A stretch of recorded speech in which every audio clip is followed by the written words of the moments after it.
People wanted Call of Duty that can be played on motorcycles. Just like in Yu-Gi-Oh! 5Ds, where they play duel monsters on motorcycles, people wanted Call of Duty on motorcycles. The gaming console hardware and the screen will be between the handlebars.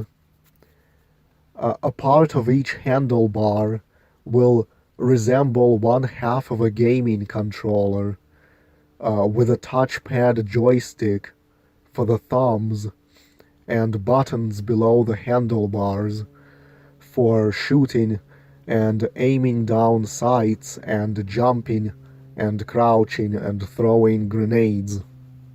Just like in Yu-Gi-Oh! You can have a speed duel on motorcycles, which is different from a regular standing duel.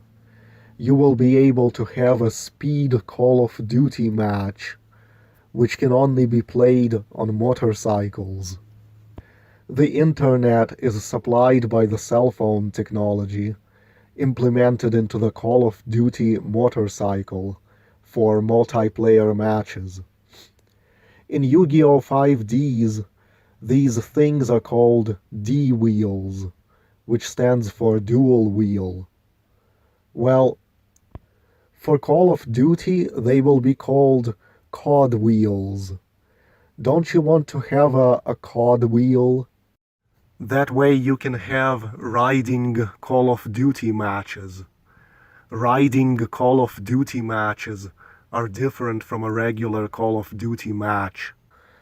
The maps are much simpler and more open because it's harder to maneuver your character while driving a motorcycle. Gun stats no longer exist, and set running speed for the characters no longer exists either. Instead, in a speed Call of Duty match, the running speed of your character is determined by how fast you are driving your COD wheel. So, for example, going 70 miles per hour on your COD wheel will cause your character in the game to be able to run at 20 miles per hour. So the game rewards you for driving as fast as possible. If your COD wheel stops, your character will end up standing in place and won't be able to move. The power of your gun is also determined by the speed at which you are driving the motorcycle. The faster you go, the more powerful your gun becomes. That's why I said gun stats no longer come into play in a speed Call of Duty match. Drive super fast and your gun will kill with one bullet. Riding Call of Duty match. Acceleration. Call of Duty will be played on motorcycles, where players are speeding through traffic, splitting their attention between the game screen and driving, where going as fast as possible rewards you in the game and makes you stronger. I will be ripping off the Yu-Gi-Oh! Card game and keeping the same rules, but changing the monster names to some really fucked up shit, and then putting that into a novel I'm writing. So we take Synchro Summon from Yu-Gi-Oh! And we call it Masturbation Summon.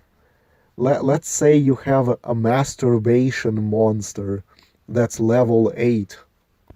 In order to summon it, you need two monsters whose combined levels, these red stars that are depicted on the card, they have to add up to 8. You sacrifice those, and then you can summon your level 8 Synchro monster. One of the monsters sacrificed has to be labeled a tuner monster. So let's label the tuner monster a Fapper monster instead. So sacrifice one regular monster and then a Fapper monster whose levels equal to the levels of the masturbation monster that you want to summon. Now, what if I changed the levels to penis lengths and vagina depths instead? So, a Fepper monster with a 3-inch penis masturbates a monster with a 5-inch penis, thus masturbation summoning a monster with an 8-inch penis. Then you have XYZ summon. Let's call that a sexy jizz summon.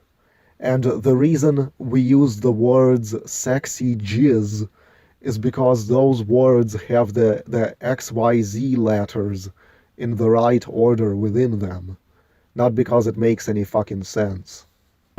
So if you want to summon a level 4 sexy jizz monster, you need to have 2 regular monsters that are both level 4, and you overlay them on one on top of the other on the field, and then play the sexy jizz summon monster. So you say, I build the overgay network in order to sexy jizz summon. Instead of the overlay network, it's the overgay network. Speed duels will exist in my Yu-Gi-Oh! Ripoff game as well. That kind of duel, it will be said in my writing, is a duel that has evolved in a world of the speed drugs and homosexual sex. Lovely, isn't it? Dick riding duel. A type of duel that evolved in the world of speed drugs and homosexual sex. You play this duel on motorcycles equipped for it, or some kind of railroad vehicles that are like motorcycles. At the start of the duel, you sit on the seat, and your ass is strapped to the seat. You have to pull your pants down and bare your ass. As you duel with Yu-Gi-Oh cards and lose life points, for every 1,000 life points of your 8,000 life points that you lose, a dildo installed in the seat will rise 1 inch up your anus. So it becomes very uncomfortable riding a dual motorcycle on a bumpy road if you lost, let's say, 6,000 of your 8,000 life points and the dildo is 6 inches up your ass. That way the speed duel will be called a dick riding duel. In Yu-Gi-Oh! 5Ds, they call it a riding duel, but I will call it a dick riding duel. So the announcer says, dick riding duel, orgasm, instead of riding duel, acceleration. I wonder if you can actually have a motorcycle that's a single wheel and you ride inside it and it just balances on its own somehow, like you see here. Returning back to Call of Duty matches on motorcycles, the only way police can stop you if they go after you for speeding is to force you into a speed Call of Duty match, where the cops must play Call of Duty against you on their motorcycles, and you can't refuse it, and then if the cops win the match, your motorcycle will stop because you lost, and they can arrest you. But if they lose the match, their motorcycles will stop, and you'll get away. That's how it works in Yu-Gi-Oh! 5Ds. In a police chase, cops will force your D-Wheel into a duel against them, so you have to take out your Yu-Gi-Oh! Cards and duel against the police Yu-Gi-Oh! Cards, and if you win the duel, the cops will crash, and you get away, but if you lose the duel, you will crash, and the cops will catch you. You're supposed to take that concept seriously, don't laugh at it.